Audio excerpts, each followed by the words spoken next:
Hi everyone, कैसे हो आप सब। तो आज से मैं आप सबके लिए एक्सप्लेन करने जा रही हूँ मार्वल सिनेमैटिक यूनिवर्स के एक कमाल के टीवी सीरियल को, जिसमें कि हम देखने वाले हैं मार्वल के सबसे कूलेस्ट एंटी हीरो पनिशर की कहानी। एंटी हीरो इसलिए क्योंकि शुरुआत में पनिशर की एक्टिविटी सभी को विलेन जैसी लगती थी, पर जब लोगों ने पनिशर की ओरिजिन स्टोरी जानी तो इसे एंटी हीरो कहा जाने लगा। असल में हुआ ये था कि पनिशर यानी कि फ्रैंक कैसल एक बहुत ही बहादुर और काबिल मेरिन ऑफिसर था। इसने मिलिट्री बेस से रिलेटेड हर ट्रेनिंग भी करके रखी थी। वहीं एक दिन जब फ्रैंक अपनी छुट्टी मिलते ही अपने परिवार के साथ वक्त बिताने के लिए पिकनिक पर गया था, वहीं पर एक क्रिमिनल ग्रुप्स ने आकर बड़े ही बेरहमी से फ्रैंक की फैमिली की हत्या कर दी थी। अब उस दिन से फ्रैंक ने खुद को पनिशर बना लिया और ये कसम खा ली कि आज से ये एक भी क्रिमिनल्स के ग्रुप को जिंदा नहीं छोड़ेगा। और धीरे धीरे पूरे क्रिमिनल्स ग्रुप में ये पनिशर के नाम से फेमस हो गया। सारे क्रिमिनल्स इसके नाम से ही कांपने लगे थे, क्योंकि पनिशर का पनिश मीन्स मारने का तरीका बहुत ही ब्रूटल था। तो फ्रेंड्स, आई थिंक हमारे आज के एपिसोड को शुरू करने के लिए पनिशर का इतना इंट्रो काफ़ी है। तो चलिए द पनिशर के सीजन 1 के एपिसोड नंबर 1 की कहानी को शुरू करते हैं, जिसकी शुरुआत में हम फ्रैंक को देखते हैं, जो कि कहीं ना कहीं अपने परिवार के खोने के गम से अभी भी उभर नहीं पाया था। दिन पर दिन ये डिप्रेशन का शिकार बनते जा रहा था और अपने इस खुन्नस में क्रिमिनल्स को ढूंढ ढूंढ कर बड़े बेरहमी से मार रहा था। वैसे तो इसका काम सही था, पर ये जो इलीगल तरीके से कर रहा था, पुलिस इसके पीछे पड़ गई थी। जिनसे बचने के लिए अपने एक साइकेट्रिक दोस्त कर्ट की बात मानकर फ्रैंक अपनी पहचान बदलकर अफगानिस्तान को छोड़कर न्यूयॉर्क में शिफ्ट हो गया था, एक नई पहचान और नई नाम के साथ। अब इस घटना को पूरे 6 महीने तो गुजर चुके थे, पर फ्रैंक अभी भी अपनी फैमिली को भूल नहीं पाया था। फिलहाल ये एक कंस्ट्रक्शन साइट में जूनियर इंजीनियर का काम कर रहा है, पीट के नाम से, जहाँ वैसे तो बाकी के लोग पैसों के लिए काम कर रहे थे, पर पीट यहाँ के दीवारों पर हथौड़ा चलाकर खुद के गुस्से पर काबू करता था, जिसे वो लगातार बिना रुके हथौड़ा मारता देखकर इसके कोवर्कर इस पर आए दिन गुस्सा भी करते थे। ये बोलकर कि यूँ यहाँ पर फ्रैंक को लगातार काम करता देख इनके बॉस इन सब से भी यही उम्मीद करने लगा है, पर पैसा बढ़ाने के नाम पर उसकी हवाइयाँ उड़ जाती है। पर फ्रैंक को इनकी बातों से कोई फर्क नहीं पड़ता, क्योंकि अंदर से तो फ्रैंक खुद ही अपने दर्द को खुद से डील कर रहा था। हथौड़ा चलाते चलाते इसके हाथों में फोड़े तक पड़ जाते थे, फिर भी उसे कुछ भी फर्क नहीं पड़ता था और ये यहाँ पर काम लगातार करते रहता था, लेट तक रहता था और सबसे सुबह जल्दी पहुँच भी जाता था। और वीकेंड पर अपने दोस्त कर्ट से अपनी मेंटल थेरेपी भी लेने जाया करता था, ताकि ये अपने इमोशन पर कंट्रोल पा सके। क्योंकि आज 6 महीने गुजरने के बाद भी फ्रैंक की ऐसी कोई रात नहीं जाती थी जिसमें ये अपनी पत्नी और बच्चों को याद नहीं किया करता हो। हर पल फ्रैंक के सामने इसकी पास्ट की यादें आती रहती थी। वहीं एक दिन काम पर डैनी नाम का एक लड़का फ्रैंक को रोज नोटिस किया करता था और एक दिन आखिरकार फ्रैंक के पास जाकर बैठ जाता है और उसे अपनी सैंडविच ऑफर करते हुए फ्रैंक से दोस्ती करने के लिए कोशिश करने लगता है। और साथ ही में जानना चाहता है कि आखिर यह बंदा किस ट्रॉमा से गुजर रहा है, क्योंकि एक नॉर्मल शख्स ऐसी हरकत तो बिल्कुल भी नहीं करता है। पर फ्रैंक को डॉनी की दोस्ती में कोई भी इंटरेस्ट नहीं होती है और ये यहाँ से उठकर चला जाता है। उसी शाम काम खत्म होते ही डॉनी, चूँकि यहाँ पर न्यू बंदा था,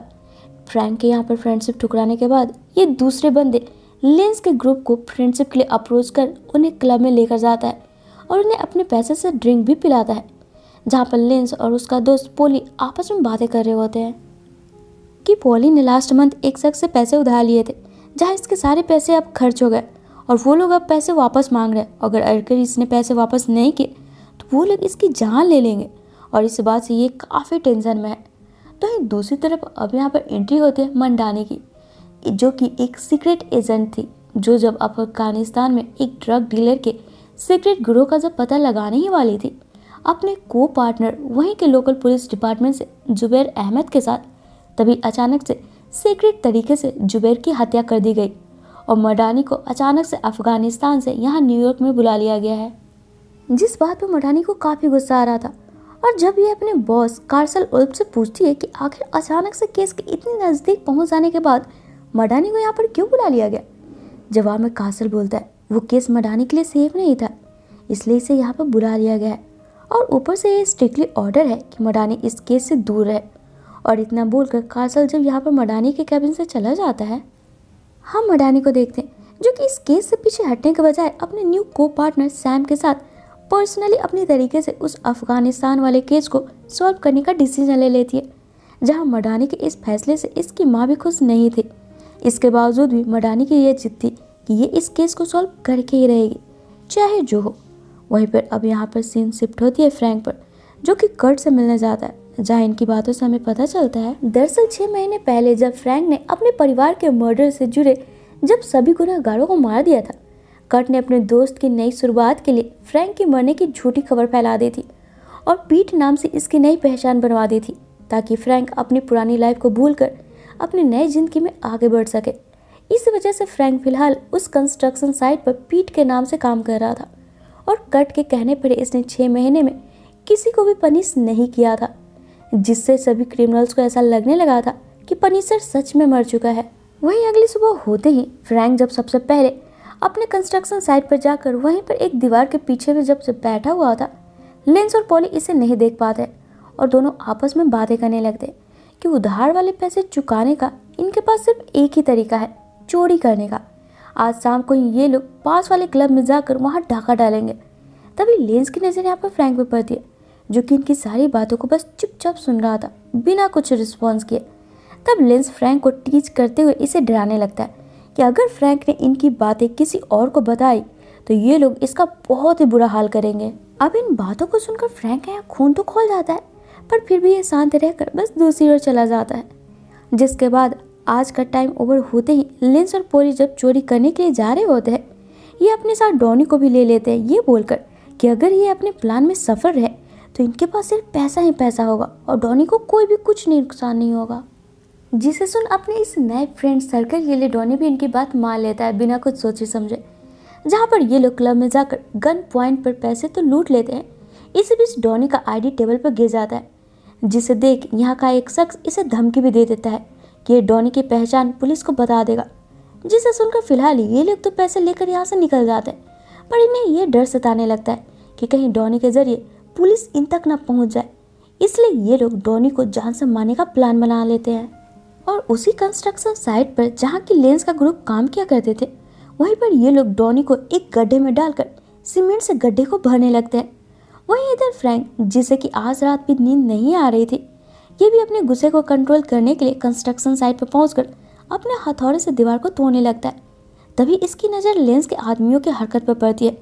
तब इस तरीके से एक मासूम पर जुल्म होते देख फ्रैंक के अंदर का पनिशर मोड ऑन हो जाता है और ये अपने हथौड़े से एक एक करके लेंस और इसके सारे साथियों को हाथ पैर तोड़कर उसी गड्ढे में डाल देता है जहां इन्होंने डॉनी को डाला था, और एक मोटी सी रस्सी गड्ढे में डाल देता है ताकि डॉनी रस्सी के जरिए ऊपर आ सके, और फिर यहाँ से चला जाता है ताकि डॉनी इसे पहचान ना पाए। जिसके बाद डॉनी जैसे ही रस्सी के जरिए ऊपर आता है, ये देखता है पैसों से भरा एक बैग यहीं पर रखा हुआ है और ऊपर लिखा होता है, इस शहर को छोड़कर यहाँ से भाग जाओ।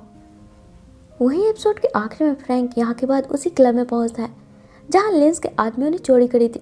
क्योंकि सुबह फ्रैंक ने इस क्लब की एड्रेस सुन ली थी और यहाँ मौजूद एक ड्रग डीलर की टीम को ही कूट डालता है, जिनके पैसे लेंस के आदमियों ने चुराया था और जो आगे डॉनी की पहचान करके उसे मारने की योजना बना रहे थे, और फिर क्लब से जाने लगता है। तब हम व्यूअर्स एक शख्स को देखते हैं जो कि सीसीटीवी कैमरे के जरिए फ्रैंक को देख रहा था और उसके चलने के स्टाइल से पहचान लेता है कि पनिशर मरा नहीं बल्कि जिंदा है। और इसी के साथ ये एपिसोड यहीं पे ख़त्म हो जाती है।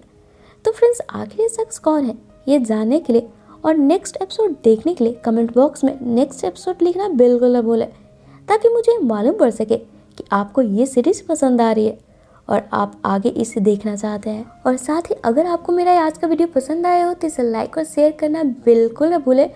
तो चलिए फिर मिलते हैं अपने नेक्स्ट वीडियो में। Till then take care and bye bye.